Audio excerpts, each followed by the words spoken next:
चीन ने गलवान घाटी में जिस तरह से भारत के साथ विश्वासघात किया है वो किसी से छुपा नहीं है।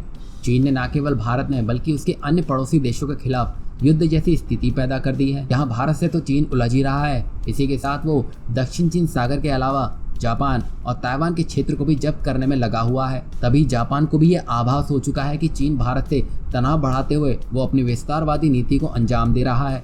उसी को देखते हुए चीन की छोटी सोच का जवाब देने के लिए भारत के साथ साथ अब जापान ने भी अपना मूड बना लिया है, क्योंकि अभी हाल ही में जहां चीन ईस्ट चाइना सी में जापानी क्षेत्र में 2 बार घुसपैठ कर चुका है, वहीं ताइवान की भी वायु सीमा में चीन के फाइटर जेट्स अक्सर घुसपैठ करने को तैयार बैठे रहते हैं। यही सब कारण चीन के दोस्त कम और दुश्मनों की संख्या बढ़ाते जा रहे हैं।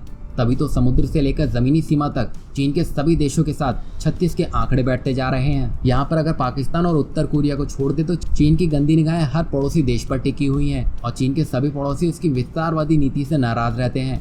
और दक्षिण चीन सागर में चीन की करतूत किसी से भी छिपी नहीं है। और यही सब देखते हुए जिस तरह से चीन एग्रेसिव पॉलिसी अपना रहा है भारत के खिलाफ, उसी को ध्यान में रखते हुए जापान अपना एयर डिफेंस सिस्टम चीन के बॉर्डर के पास तैनात कर रहा है, ताकि कल को किसी भी तरह की गतिविधि होती है तो बिल्कुल भी पीछे नहीं हटा जाए। चीन की तरफ से युद्ध के मद्देनजर जापान अपनी हवाई रक्षा प्रणाली बढ़ा रहा है। जापान इस साल जून तक 4 सैन्य ठिकानों पर patriot PAC-3 MSE air defence missile system तैनात कर रहा है, ताकि चीन को उसी की भाषा में जवाब दिया जा सके। और इस बार देखा जाए तो पूरा साउथ चाइना सी अलर्ट पर है, क्योंकि इस बार चीन ने भारतीय सैनिकों की हत्या की है और यहाँ तक कि वियतनाम और फिलीपींस भी इसी तैयारी में हैं।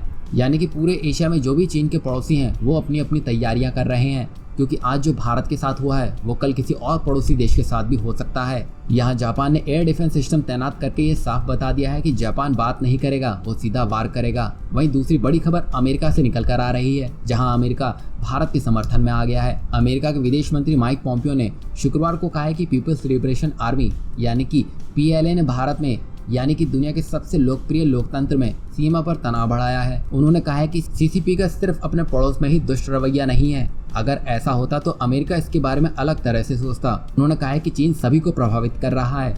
अमेरिकी विदेश मंत्री ने कहा है कि भारत के शहीद जवानों को अमेरिका कभी नहीं भूलेगा। इस बार चीन के खिलाफ अमेरिका का यह बयान बताता है कि दोनों देशों के रिश्ते हर रोज तल्ख होते जा रहे हैं। जितना अमेरिका भारत के पास आता जा रहा है उससे कहीं ज्यादा दूर वो चीन से होता जा रहा है।